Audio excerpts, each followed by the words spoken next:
And may I now welcome to the Council the Ambassador of Pakistan, who will be speaking in the Council for the first time in this mandate. I think it's right to say, Ambassador.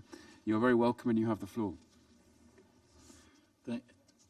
Thank you, Mr. President. And first of all, let me congratulate the United Kingdom on assuming the presidency for this month and for organizing today's debate. Reconciliation is an important thematic area in post-conflict peace building. I recall participating in a debate on national reconciliation in this August chamber back in 2004. It is welcome to revive consideration of this important issue. We would also like to thank Secretary General Guterres and Professor Ozodem for their briefings. As we approach the 75th anniversary of the United Nations next year, we should not forget that the United Nations itself is a symbol of reconciliation.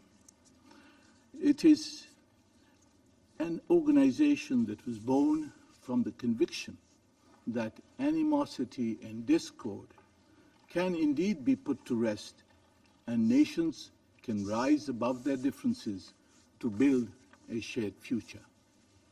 The development of peace and cooperation in Europe following two devastating world wars is an illustration and example of the benefits of political reconciliation.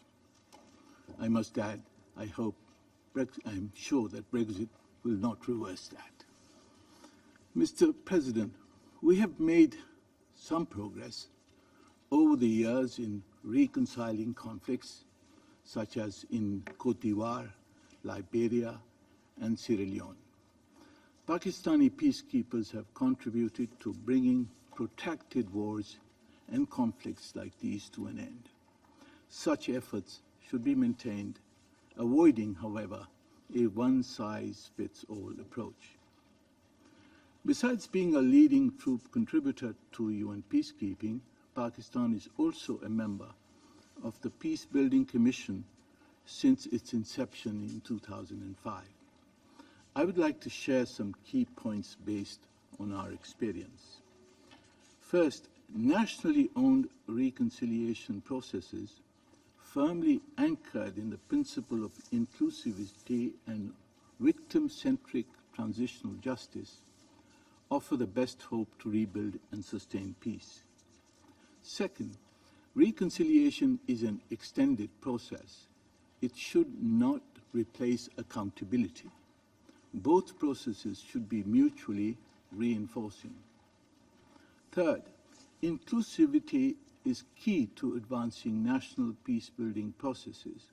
All communities must be taken on board and their concerns addressed judiciously.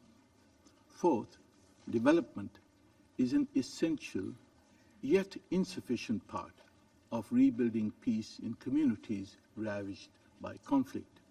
The root causes of conflict need to be identified and addressed.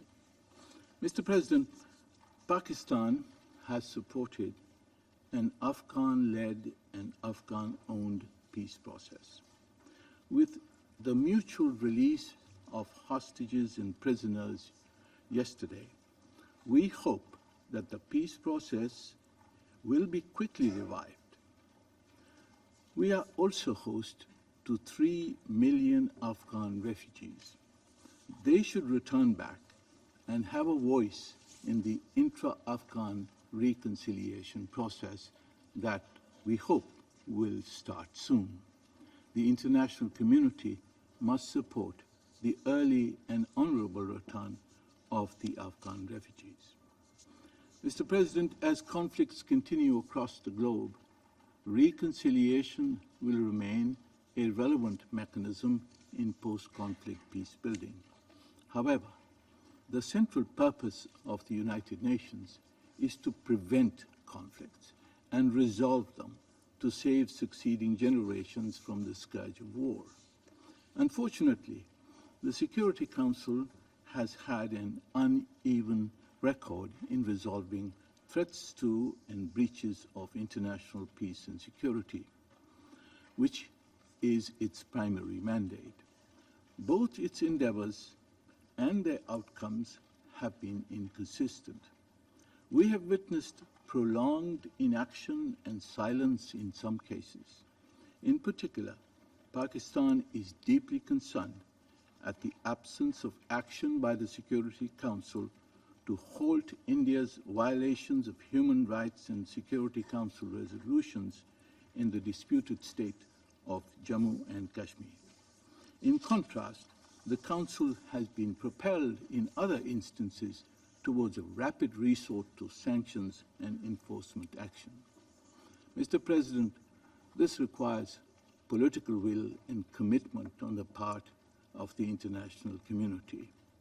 Given that an amount which is less than 0.5% of the global defense expenditures is invested in peace, this is a telling commentary on the commitment that is required to build peace in the world. I thank you, Mr. President.